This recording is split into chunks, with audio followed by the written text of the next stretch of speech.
Créer son activité, c'est une bonne idée de devenir son propre patron, mais pourquoi ne pas reprendre une entreprise? Est-ce moins risqué? Est-ce que c'est plus simple? Nous allons le voir avec nos invités, Dominique Boissonneau, donc délégué Île-de-France-Ouest de l'association Cédants et repreneurs d'affaires, et Jean-Marie Michaud, chef d'entreprise dans le transport à Trappes. On va commencer par présenter le CRA justement, c'est Cédants et repreneurs d'affaires, association nationale depuis 1985, 200 bénévoles fédérés, anciens dirigeants, patrons d'entreprise. Le siège est à Paris, 70 délégations régionales, dont la vôtre, Île-de-France-Ouest. Quel est son but véritablement? C'est aider, mettre en relation cédants et repreneurs. Tout à fait. L'association, avec ses 200 délégués, s'occupe de mettre en relation des vendeurs d'entreprises et des repreneurs. Et nous sommes positionnés sur le créneau, effectivement, de la petite et moyenne entreprise, plutôt petite que moyenne, 1 à 10 millions d'euros de chiffre d'affaires et des valorisations entre 300 000 et 4 à 5 millions d'euros. Pourquoi est-ce si difficile de mettre en relation les cédants et les repreneurs? C'est deux mondes, on a l'impression que c'est logique, ils vont se mettre en relation d'eux-mêmes. Non, oui. C'est pas aussi simple. Ça n'est pas toujours aussi simple. Le monde des vendeurs, notamment, est un monde discret.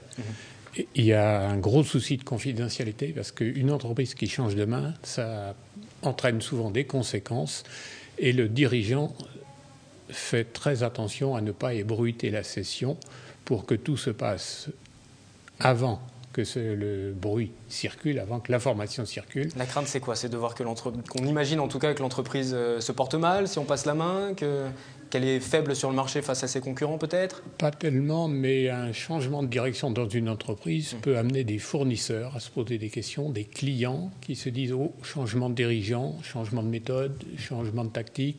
Donc on peut attirer de ce fait des comportements pour des clients et fournisseurs qui risquent de se tourner vers d'autres prestataires par souci de sécurité.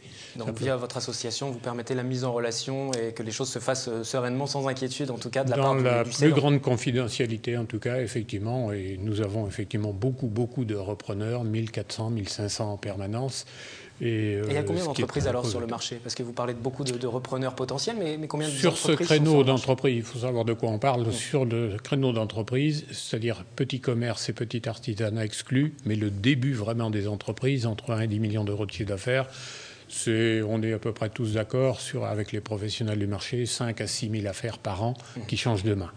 Bon, au CRA, on en traite à peu près 450 là-dessus.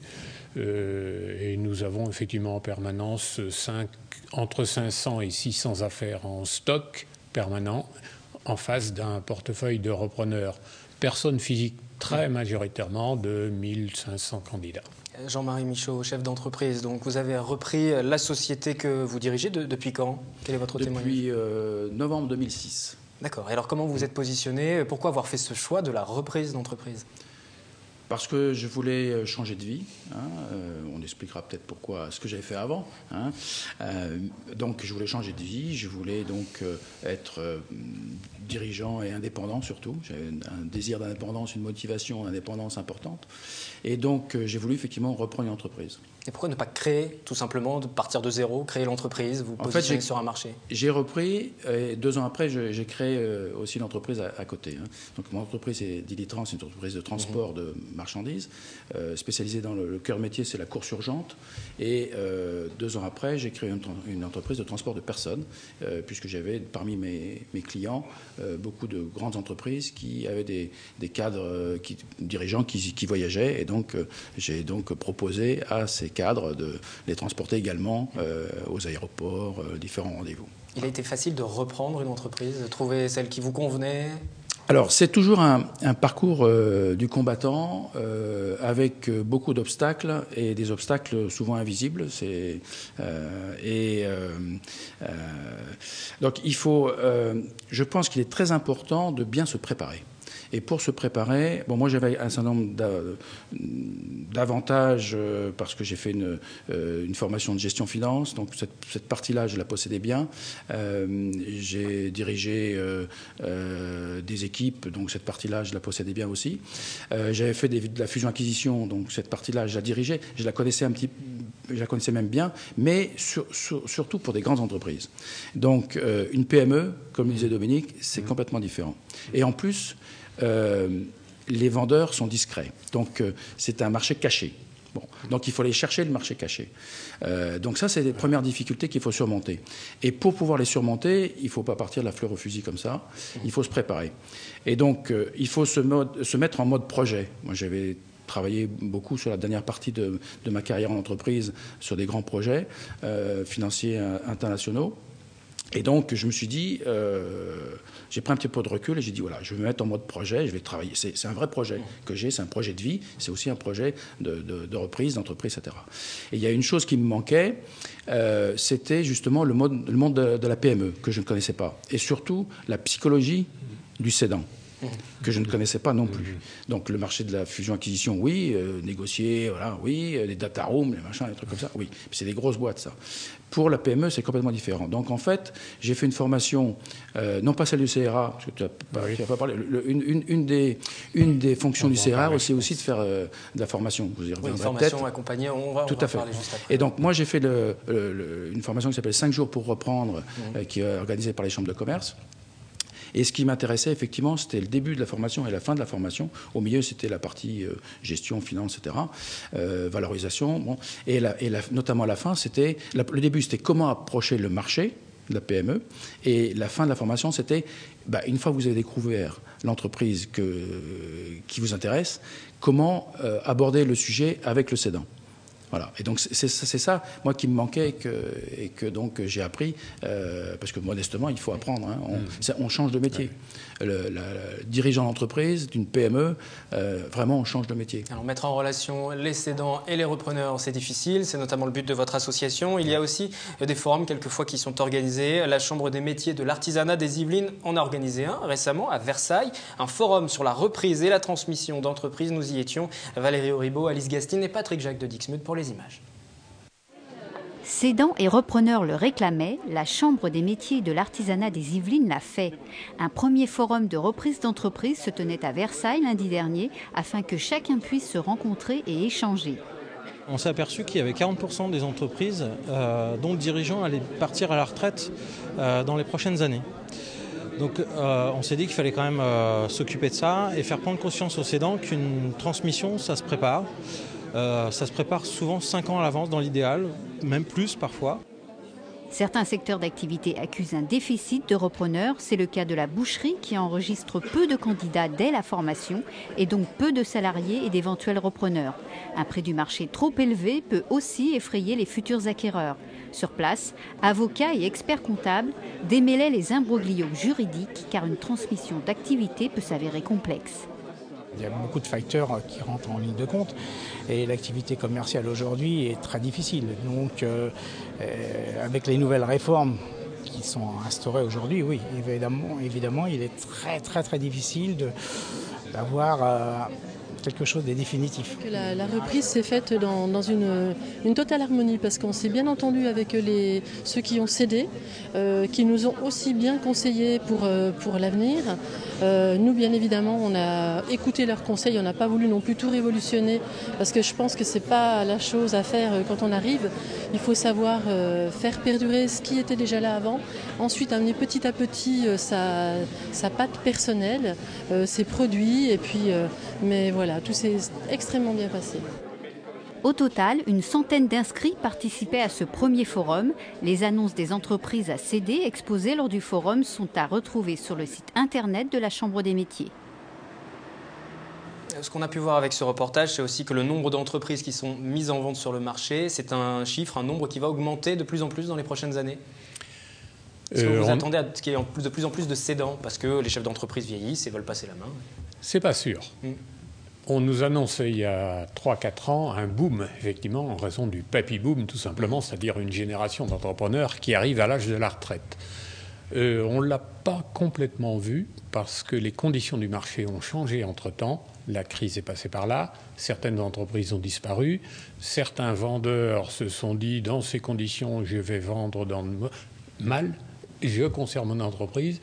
Et il faut dire que la génération aussi des chefs d'entreprise qui arrivent à l'âge de la retraite, ça n'est plus 60 ans, c'est 61, 62, 63, 64. Et des chefs d'entreprise quelque peu la mise sur le marché de ces entreprises. De 70 ans On en trouve encore. Hein. Aujourd'hui, sur le marché économique, justement, au regard de la crise, c'est la meilleure des solutions de reprendre une entreprise. Ça assure déjà quelque chose de plus solide que de se lancer dans une entreprise toute neuve à monter de A à Z.